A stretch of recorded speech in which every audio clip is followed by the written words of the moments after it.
सभी को नमस्कार जोहार। देखिए, झारखंड में नियोजन नीति को लेकर हम लोग लगातार प्रयास कर रहे हैं। पहले विधानसभा घेराव हुआ, फिर ट्विटर कैंपेन हुआ, फिर विधानसभा घेराव हुआ और हम लोगों ने 8 अप्रैल को हम लोगों ने झारखंड में मुख्यमंत्री आवास घेराव का ऐलान किया था। लेकिन सभी छात्रों से हम क्षमा प्रार्थी हैं। हम लोग उस आंदोलन का जो तिथि था वो हम लोग निर्धारित अगले तिथि में करेंगे, जब हमारे छात्र नेता देवेंद्र नाथ महतो आह्वान करेंगे। हम लोग इस आंदोलन को क्यों रोके? सबसे पहले तो इस राज्य में हम लोगों ने अपना एक अभिभावक खो चुके, जो वर्तमान में शिक्षा मंत्री थे। मैं उनसे बहुत कुछ सीखता था और जब भी हम लोग जाते थे बहुत ही हम लोग का मान सम्मान इज्जत करते थे, हम लोगों से अच्छे से बातें भी करते थे। लेकिन आज हमारे जो ये अभिभावक नहीं रहे, जगन्नाथ महतो जी के चलते इस आंदोलन को हम लोग स्थगित करते हैं और इसकी तिथि अगले तिथि में तय की जाएगी और मैं आप लोगों को बता दूं। मुझे अफसोस है कि हमें इस आंदोलन को वापस लेना पड़ रहा है, क्योंकि हमारे इस राज्य में इस 7 दिन का राजकीय शोक रखा गया है और हम लोग इस दौरान कोई भी मूवमेंट नहीं कर सकते हैं, आप लोगों को पता होगा।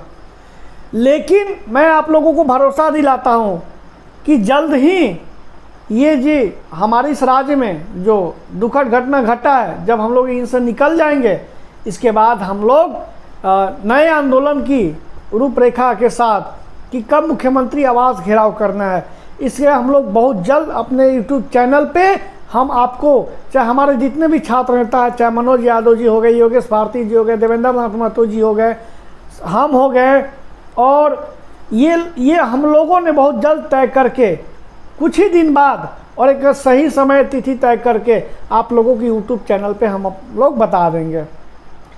मैं समझ सकता हूं कि आप लोगों के समय के साथ कैसा सरकार खिलवाड़ कर रही है, आप लोगों के भविष्य को कैसे बर्बाद कर रही है, लेकिन इस विषय पर हम ज़्यादा बातें नहीं करेंगे। इस राज्य में बहुत बड़ी दुखद घटना घटी है। हम लोगों को इस घटना से हमें बहुत बड़ी हमारे इस राज्य में क्षति हुई है। उनकी भरपाई तो नहीं कर सकते हैं, लेकिन उनके संघर्षों क्या और उनके मेहनतों को हम लोग अंदर समाहित करके और आगे अपना भविष्य में बढ़ने का प्रयास करेंगे। बहुत दुख के साथ कहना पड़ रहा है कि इस आंदोलन को हम लोगों ने वापस लिया, क्योंकि हम लोग इस स्थिति में नहीं हैं कि हम लोग अभी इस स्थिति में आंदोलन नहीं कर सकते हैं। दूसरी बात कि आखिर हम लोग कब निर्णय लेंगे कि नियोजन नीति को लेकर 60-40 सरकार क्यों नहीं वापस ले रही है। सरकार बोली थी कि हम 60-40 नियोजन नीति नहीं लाएंगे, फिर भी क्यों लाई? सरकार बोली थी कि हम हर 6 महीना पे जेपीएससी कराएंगे, उस विषय पे भी सरकार को हम लोग को ध्यान केंद्रित कराना है। हम लोगों ने एक संकल्प लिया है कि जब तक झारखंड में झारखंडी हित नियोजन नीति नहीं बनेगा, जब तक झारखंड में लगातार जेपीएससी नहीं आएगा, हम लोगों का आंदोलन प्रयासरत रहेगा। इसके लिए आप लोग निश्चिंत रहिए और इस आंदोलन को हम लोग कोई बिकने नहीं देंगे, इस आंदोलन को कभी झुकने नहीं देंगे।